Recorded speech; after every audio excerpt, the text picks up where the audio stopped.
Hello guys. All right, so today's video is it's just a real basic video, but I recently posted a video about our Tesla's nearly impossible to get serviced, and I shared some of my previous experience in having other cars repaired and having my own Model 3 repaired for two separate body damage incidents. And I had mentioned the fast lane car. Now, this wasn't a debate video to discuss were they at fault or not. It was more a matter of, this has been a question that's been coming up, and since the fast lane car has recently addressed it, I mentioned them in that video. This particular video is sort of an invitation to the fast lane car. I'd love to speak with them, but it's also a bit of a rebuttal to their most recent video, which they posted today, where they were appealing to Tesla to please reach out and talk to them. Now, since I haven't walked a mile in their shoes, I don't know, they said they've reached out to Tesla on numerous occasions or whatever, and Tesla has not responded. Maybe that's true, I don't know. But there are a couple of things that stood out to me in the video. For one thing, they said, we're going to pull some comments at random and read them. Well, it was hardly random, because every single comment they read was this is why I will never buy a Tesla. Thank you for turning me off to Tesla. I've always hated Tesla. This is the reason why I hate them even more. And it was nothing but hate comments. But if you watch the video, or each of their Tesla videos, yeah, there's some negative comments, but comments negative to Tesla, but there are also comments that say things like, here's issues I see with what your body shop's doing, and here's some other things. And they conspicuously ignored those comments. Now, maybe it truly was random on their part, but I find it interesting because this last video, the first probably 5 or 6 comments that came up were much more on the other side of the fence. They were, hey, it looks like your body shop's the problem, or hey, why are you putting up with the body shop's issues, or how on earth did you guys buy a car and back it into a building? There's an awful lot of electronic stuff to avoid this happening. And it was things that were more in defense of Tesla that were being mentioned, but none of those comments were read on their video. And I kind of take offense to that, because that means that you're not giving a balanced perspective.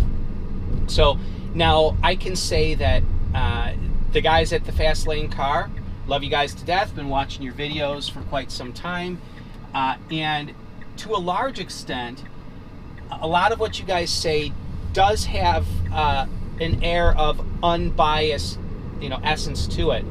But there are a couple of things that you mentioned that are a bit telling. For one thing, you guys are journalists, and this was pointed out heavily in the most recent video.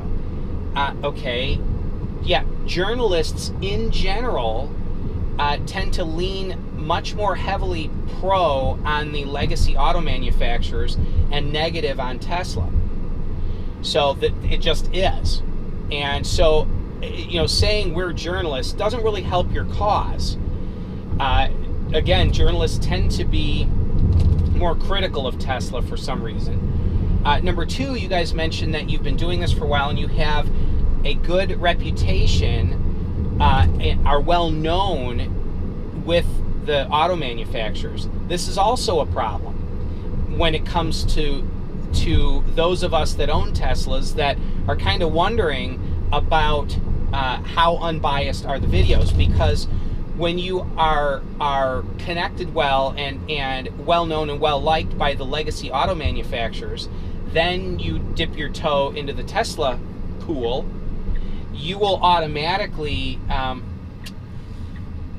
it can tend to taint your perspective. Now, I'm not accusing your perspective of being tainted, but what I'm saying is you guys have to look at it from the side of you're blaming Tesla. Also, have you never had another car in a body shop? As I mentioned in my previous video, I've had numerous repairs over the 30 years I've been driving. I drive 40,000 or so miles a year, And for 30 years, you're bound to have mishaps. I've had a half a dozen or so. And one was my fault. The others were paid out by the other insurance companies involved. And every time, it takes a long time, repairing my Tesla was the fastest of all of them.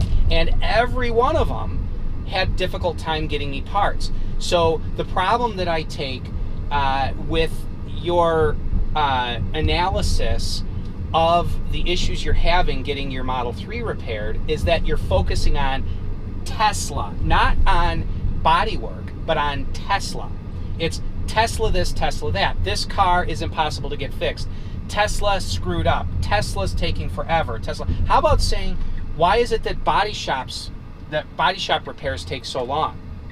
Because again, my personal experience, and this isn't one experience, I've had 2 mishaps with this car. I've been run into by 2 separate people. State Farm was one insurance company that took care of the, let's see here, the right rear quarter panel and bumper. And American Family Insurance was the insurance company that took care of the nose. Someone backed into the nose of it when it was parked one time, and another time I got hit from behind while driving at the right rear corner. Very similar damage to your car, but it wasn't on the charge port side. So, but each repair was quick and easy. But all of my other repairs for my other cars, Ford and Saturn and Chevy, all these different cars that I've had repaired by easy to fix legacy auto manufacturers' vehicles, took months, plural, months to get fixed. My Saturn took 4 months. 4 months. And that was to have repaired by one of the highest rated body shops in our area. So, and most of the other repairs were in the 2-month range. My Tesla was 9 days. That was for the one particular repair, but that specific repair, there was like a 3-day delay by the insurance company. Big deal. Other than that, it took a couple days to get a couple parts, and 1 piece of trim. Let me correct that. 1 piece of trim took a couple weeks to get, and I brought it back in after that, and they installed the trim. But the car was usable without it. They put the slightly damaged piece of trim back on the car temporarily. But why aren't you addressing that side? The problem with your videos is, this is the problem with Tesla. This is the problem with Tesla. This is the problem with Tesla. No. This is the problem with getting cars fixed at body shops. So, if you guys at the Fast Lane Car see this video, shoot me an email. I'm going to put my email in the description below. Go ahead and send me an email. I'd love to talk with you guys. I'm a ways away from you. I'm in Northern Illinois, so it's not like we can meet up personally. But I would love to have a back and forth discussion with you guys, because I love you to death. I'm not going to unsubscribe from your channel or anything. And I like the regular guy kind of perspective that you guys have when you review cars and that. I really do. But yeah, there's a bit of a slant on some of these, or at least it appears that way on these Tesla videos. So anyway, just throwing that out there. So anyway, for those of you that are just my normal viewers, thanks for putting up with this kind of oddball video. But I wanted to reach out and see if they respond. I know I have a microscopic YouTube channel, and I'm nothing to them, and I'm nothing to the auto industry.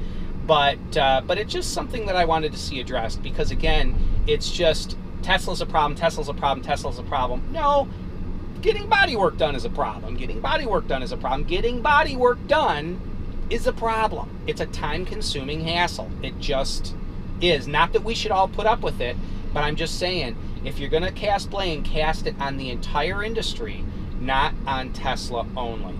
So Tesla has their issues, but this is not something unique to having a Tesla repaired. Not by a long shot.